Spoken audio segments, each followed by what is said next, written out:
Like and subscribe on the way in the door, my people. I hope you all are having a fantastic day today. Today, we're going to talk about why the longevity argument is not a big factor in the GOAT debate. But before we do this, I want to give a shout out to, forgive me if I'm mispronouncing this, but I want to give a shout out to @Kakati76. That's @COTATI76. This comes from my video about Cam Johnson talking about the national game versus the international game versus how the NBA plays. And Kakati76 says he sounds like an intelligent young man talking about friends. There was a Warriors versus Lakers game where LeBron and Draymond were yucking it up on the court in the middle of the game. That has destroyed the competitive nature of the game. Now they all want to be best friends, so they'll be on each other's crappy podcasts where people can say whatever they want and have it be unchallenged. The softest era in my lifetime. And again, shout out to Cabral Creates, which we will now call the Barbie era. I remember this game he is talking about. And when I saw it, it was so annoying. That was such an aggravating sight to see. Just totally ridiculous. And it made me think, you fanboys out there, let me go ahead and say this. I think you fanboys increase the criticism that LeBron gets, and LeBron simultaneously increases the criticism that you fanboys get. Because we get sick and tired of hearing you fanboys trying to defend the indefensible. And at the same time, LeBron is continuously doing things that make you fanboys look ridiculous when you try to defend him. Anyway, I just wanted to say that. Now, let's get to this longevity and its place in the GOAT debate. First of all, let me tell you why longevity does not have a huge place in the GOAT debate. Like I said, to me, longevity is more of a cherry on top kind of thing. Number one, because longevity in itself is not a skill. Longevity can be in anything. It is not strictly related to basketball. Longevity is not a skill. It is not like, oh, he was the greatest shooter or dribbler or passer or defender or dunker or, any of that kind of stuff that is specific to basketball. Longevity can go across anything. So here's my thing about longevity. To me, longevity is only a factor as it relates to what you can accomplish in that time.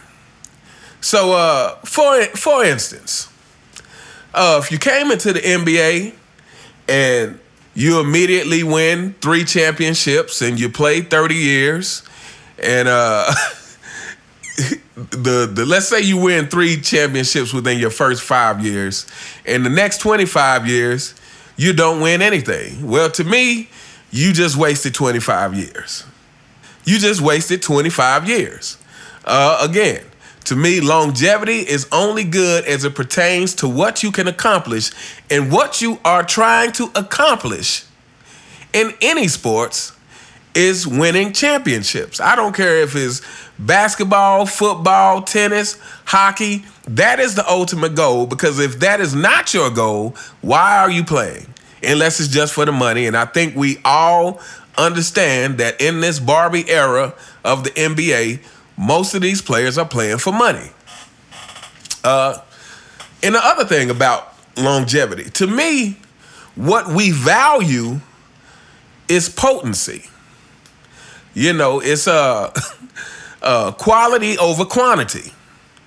And I would argue that LeBron James' quantity hasn't been quality. Quality over quantity. Potency. The potency of your career. I think most would agree, except for those who are trying to be LeBron apologists, LeBron excuses, agree that when we are talking about the greatest to ever do it, we are talking about potency. Here's my thing. I have said, well, for a couple of reasons, I don't have Bill Russell as the GOAT. I think Michael Jordan checks all boxes more than Bill Russell checks all boxes. But outside of that, if Bill Russell had done what he did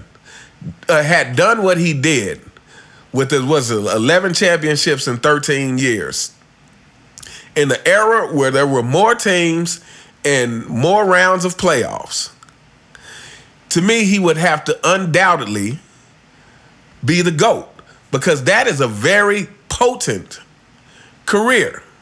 That is a very potent career. And again, I think that is what we're talking about when we're talking about the greatest to ever do it. How potent was your career? Like, again, you know, by the time you guys see this video, my Michael Jordan video, his failures make him greater video should have already been out. And in that video, I talk about that Michael Jordan's failures are part of his legacy, because people love to see people overcome challenges. You know, people, when you can do that, people root for you harder.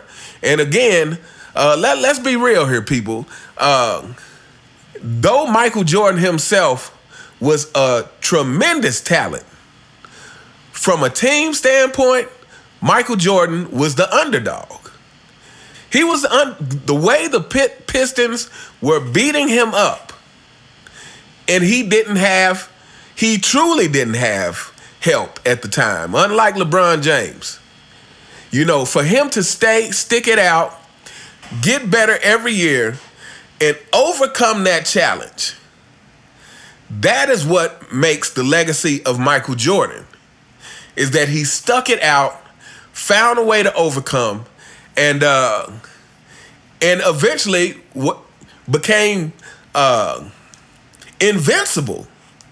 This is the thing about Michael Jordan, is once he again, B.J. Armstrong has said this, Michael Jordan actually figured out how to win. I've said this probably in several videos now. Like, him facing that challenge, sticking it out, getting better from year to year, understanding how to push his teammates to a point to where they would stand up for themselves, not back down from teams that were trying to bully them.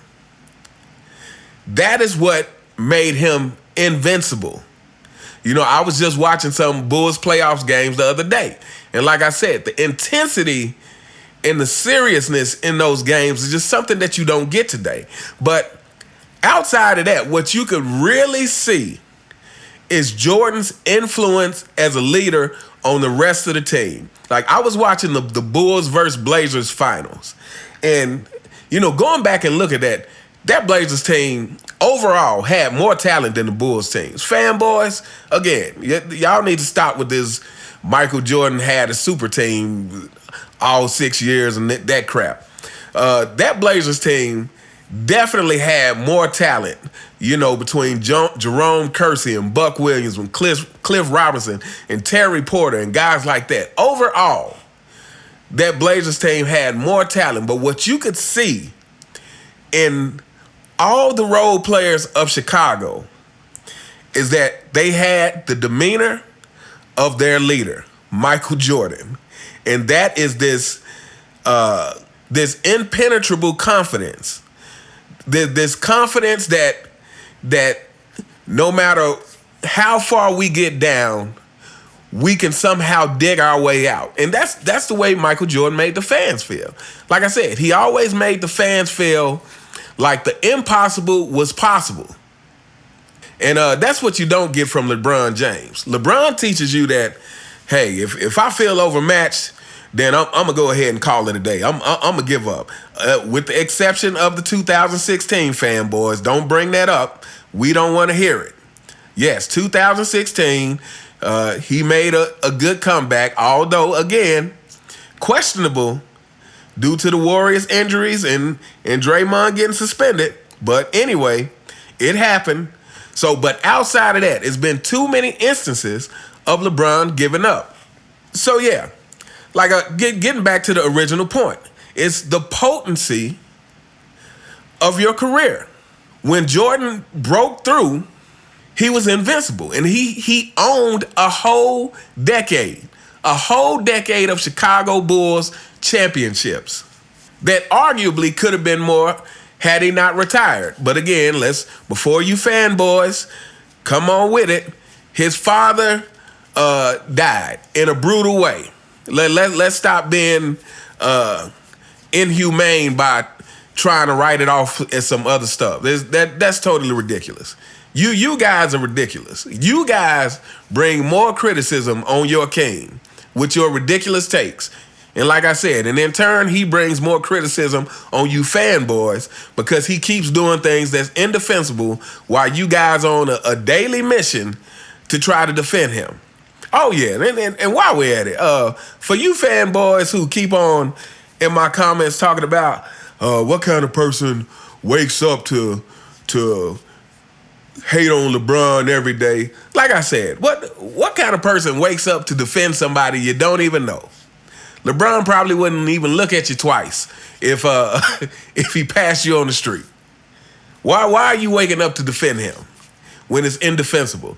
But anyway, so yeah, like I said, to me, it is the potency of your career. It's the concentration of greatness in your career. That's what we judge by. I would argue that's what we judge everything by. Even if you go get a drink at the bar, you want you want the potency of that drink to match the price that you pay for it. If you go buy a new car, you want the potency of the life of that car. Who cares if the car lasts 30 years if you got to get it fixed every other month? It is about the potency of greatness. And LeBron James' career has not had a time period where you could say LeBron owned this. I mean, for goodness sake, he only has 4 out of 10 championships. He's not even 50% at that. At least if he had 6 or 7 out of 10 championships, then that would be a little different. But again, that would still kind of depend on the span at which he won those. But at least if he had 6 or 7 championships, that'd be a little different. But your king, fanboys, does not even have 50% wins on his championships. So the longevity argument is ridiculous. Like, okay, so let's say LeBron plays let's say he plays another 9 years after. What if he gets to 30 years without another championship? What are we saying here? What if he gets to 40 years without another championship? That means his career is getting more and more diluted. Diluted with years that doesn't mean a thing. Diluted with statistics that don't mean a thing. That's like let's say you're in the sales and you work at a job for 30 years. And someone's like, "Oh man, that guy is great. He's talked to over 10,000 customers in his career." Yeah, but how many sales did he get? Right? If you're in a sales job, the sales are what counts. How many sales did he get over that career? That's what we're talking about. And so when you're in basketball where the objective is to win championships,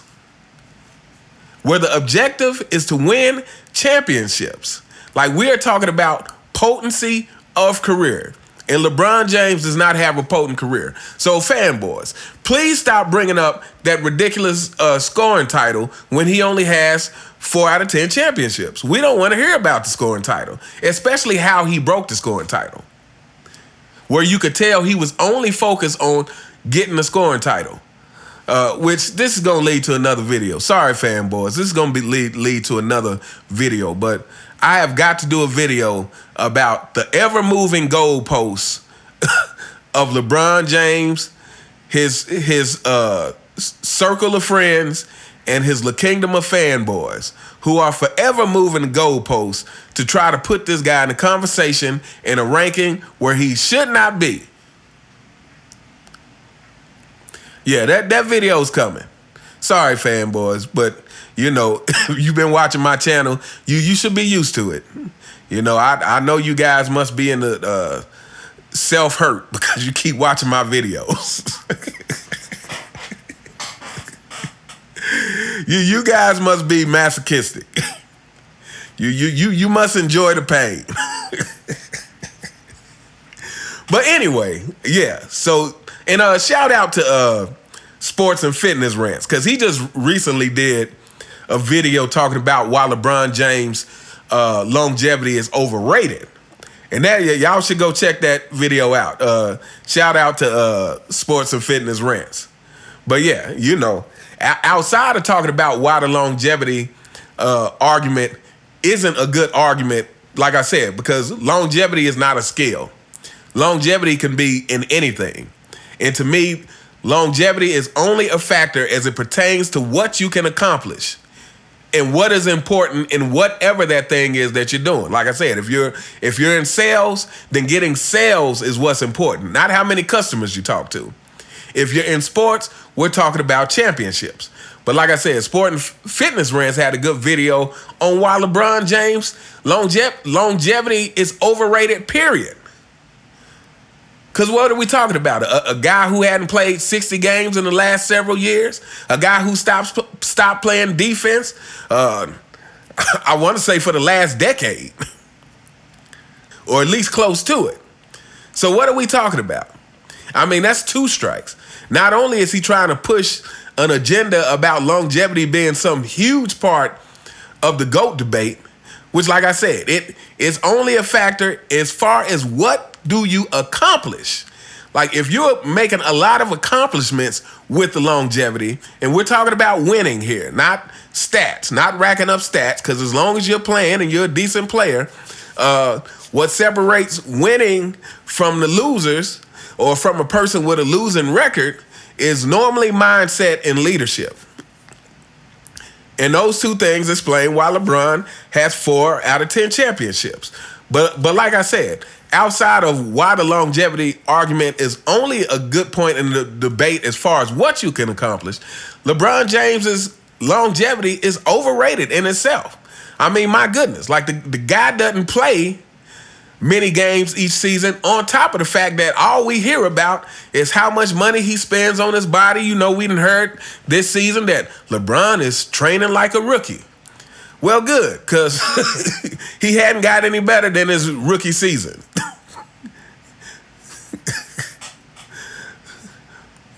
But yeah, his longevity itself is overrated because they ignore a lot of stuff in his longevity that allowed him to play. Okay, it's like, okay, you're playing season after season, but you're missing, 20 and 30 games. Okay, how good is your longevity really? You're playing season after season without playing defense. A lot of times not walking back up the court. How good is your longevity? But anyway, we're going to hold up on this video here. But yeah, like I said, look out, because we're going to talk about this goalpost shifting that you fanboys and LeBron supporters like to do in regards to the GOAT debate and trying to push his greatness. But anyway, let me know what you guys think in the comments. How do you think longevity factors in to the GOAT debate? Do you think just playing a long time enhances your legacy, your career? Or do you think that longevity only matters as it pertains to what you are accomplishing during that time? And in basketball, it's about championships and winning. Let me know what you think in the comments. You all have a fantastic day, and I will see you next time. All right.